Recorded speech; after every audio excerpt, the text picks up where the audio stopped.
مجھے خوشی ہے کہ حضرت مولانا سمیع الحق صاحب نے بروقت آج کے اس اجلاس کا اہتمام کیا ہے، اور جس مذاکرات کی میز پر وہ اس وقت بیٹھے ہیں اس میں دیگر لوگوں کو بھی، اہل علم کو بھی شریک کرنے کی کوشش اور صحیح کی ہے۔ پورا ملک اس وقت دہشت گردی کی نظر ہو چکا ہے۔ ملک کے چپے چپے پر دہشت گردوں نے ڈیرے ڈالے ہیں۔ بھارت اور امریکہ کی ترجیحات کے مطابق ملک کو، معاشرے کو غیر مستحکم کرنے کی سازشیں کی جا رہی ہیں، اور چاروں طرف کے حالات میں علماء اکرام کو، اہل دین کو اس حوالے سے متون بھی کیا جا رہا ہے۔ میں سمجھتا ہوں کہ اللہ تبارک و تعالیٰ کی تائید اور نصرت اور فضل کے نتیجے میں بالآخر مذاکرات کی میز بچ گئی ہے، اور جن لوگوں نے اور پوری سیکولر لابی نے یہ چاہا تھا کہ مذاکرات کے بجائے قوت کا اور طاقت کا استعمال کیا جائے اور کسی ملٹری آپریشن کے سہانے خواب کی تعبیر دیکھی جائے، الحمدللہ کہ حکمرانوں نے اس سلسلے میں مثبت پیش رفت کی، اور وزیر اعظم پاکستان نے بجا طور پر فلور آف دی ہاؤس پر کھڑے ہو کر حالات کا تجزیہ بھی کیا، اور حالات کی دلدل سے نکلنے کا راستہ بھی مذاکرات ہی کو سمجھا۔ ظاہر ہے اس کے نتیجے میں پوری سیکولر اور امریکی لابی اور ملک کو تہس نہس کرنے کے خواہاں لوگ ان کے سینوں پر بجا طور پر سانپ لوٹے ہیں،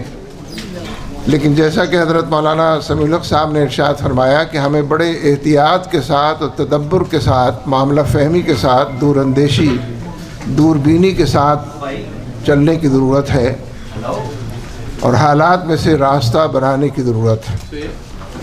مجھے خوشی ہے کہ دونوں طرف کی جو ٹیمیں ہیں انہوں نے افہام و تفہیم کا دامن تھامے رکھا ہے، وسعت اور عالی ظرفی سے معاملات کو دیکھا اور پرکھا ہے، اور حالات کی گمبھیرتا سے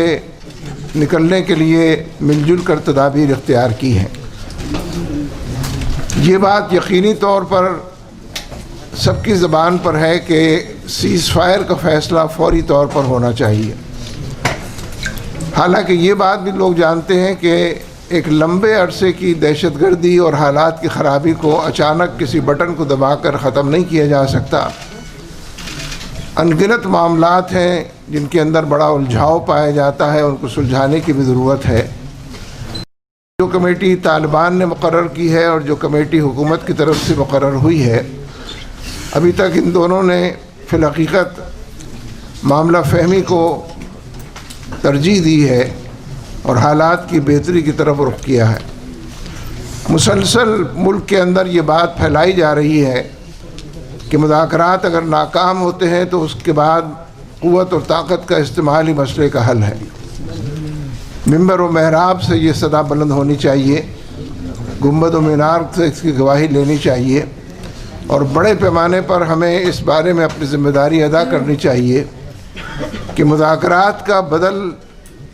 اگر مذاکرات خدا نخواستہ 100 مرتبہ خدا نخواستہ ناکام بھی ٹھہرتے ہیں تو مذاکرات کا بدل قوت کا استعمال نہیں ہے۔ اگر جمہوریت ناکام ہوتی ہے تو لوگ آمریت کو دعوت دیتے ہوں اور آمریت کو پسندیدہ نظام کی حیثیت سے قبول کرتے ہوں، کہیں ایسا دیکھنے کو نہیں ملا ہے۔ جہاں جمہوریت ناکام ہوتی ہے وہاں لوگ کہتے ہیں کہ مزید جمہوریت کی ضرورت ہے، مزید جمہوری رویوں کو اپنانا چاہیے،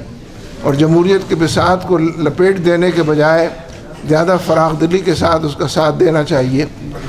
اس لیے مذاکرات کا بدل کبھی بھی قوت اور طاقت کا استعمال نہیں ہو سکتا۔ یہ خود ایک موضوع ہے کہ دنیا کے نے اپنے تجربے کا جو نچوڑ پوری دنیا کے سامنے رکھا ہے، اس سے ہٹ کر بھی خود پاکستان کو قوت اور طاقت کے استعمال کا جتنے بڑے پیمانے پر تجربہ ہے، ہم نے مشرقی پاکستان کو بنگلہ دیش بنتے دیکھا ہے، ہم نے بلوچستان کے اندر لبریشن آرمیز کی صورتیں مختلف شکلوں میں دیکھی ہیں، محرومی کی ایک طویل داستان ہے جو کراچی کے اندر رقم ہو رہی ہے۔ ان تمام حالات کے اندر اور خود خیبر پختونخوا میں سیٹلڈ ایریاز کے اندر بھی اور فاٹا کے علاقوں کے اندر بھی ایک مدت سے ملٹری آپریشن کے نتیجے میں